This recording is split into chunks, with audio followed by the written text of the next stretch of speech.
Riot Grrrl, to me, is about us girls taking over the means of production together to create and recreate actions and images which actively challenge the status quo in our lives, to utilize the means of production accessible to us in a manner which challenges dominant standards of professionalism. One of the common misconceptions of Riot Grrrl is that it only consisted of a small group of white, middle-class, college-educated, cisgendered females, girls, and both Ceci and my experiences in the Bay Area and LA were really diverse. Yeah, I mean, it wasn't really my experience as being fully, certainly not like a straight girl scene. For me, it was one of the first ways that I accessed any kind of queer culture. Most of the time, life outside of my mind and my house is totally crazy. It's like playing Hot Lava, and I think, fuck, are we really still playing Hot Lava? Still? Do I really have to jump from the couch to the bookshelf to the piano bench and back without touching the carpet?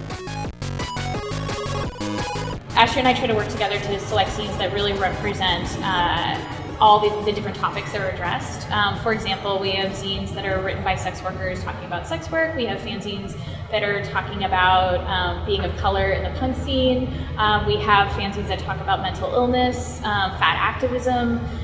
So it was important for us to really, you see kind of like how the politics of Riot Grrrl really kind of touched on a range of different social issues. Mm-hmm. The title of the zine is derived from a schoolyard game by the same name. The game was to say Chinese, Japanese, Indian chief, and to look like each of these groups. When you said Chinese, you'd use your hands to stretch your eyes out and upwards.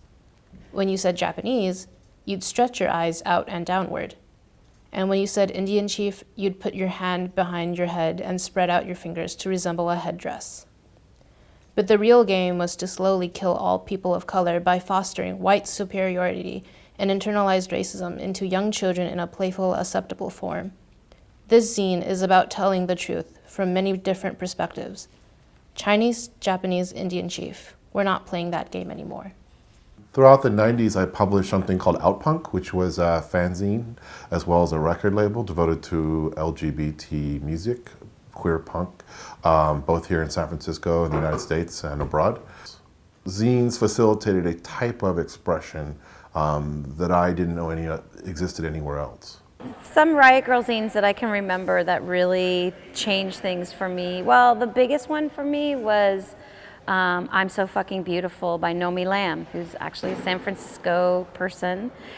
But her work, it just changed things for me to see this queer feminist approach around bodies and representation and access and also just contributing to feminism in a way that, as someone in my 20s, it seemed like something that was done by people who are older than me. So Riot Grrrl was really influential in giving me permission to contribute and make art as opposed to just consuming it.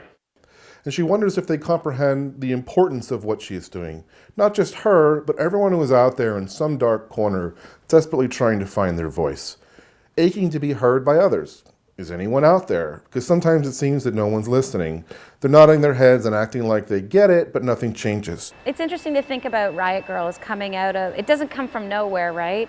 And you don't want to only credit it as coming out of, as a resistance to a white boy punk scene, that it actually has roots in feminism and queer activism that are not just response to the quote-unquote mainstream of punk rock, you know? I think that all things are related: race, class, gender, able-bodiedness, age, and size.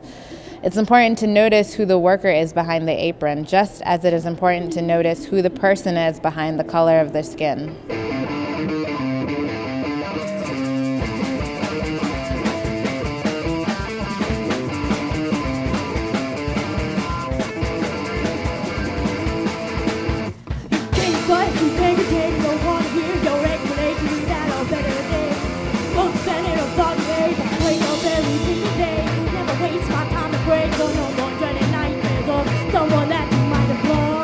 Riot Grrrl is love, listening, changing, undefinable, a time to be intimate without fear of anyone laughing at me. Riot Grrrl meetings are a place for me to deal with my own homophobia, racism, self-esteem, communication, arrogance, craziness, talking, listening, feeling, changing, acting. On me, 'cause they go sweet on bad notes now.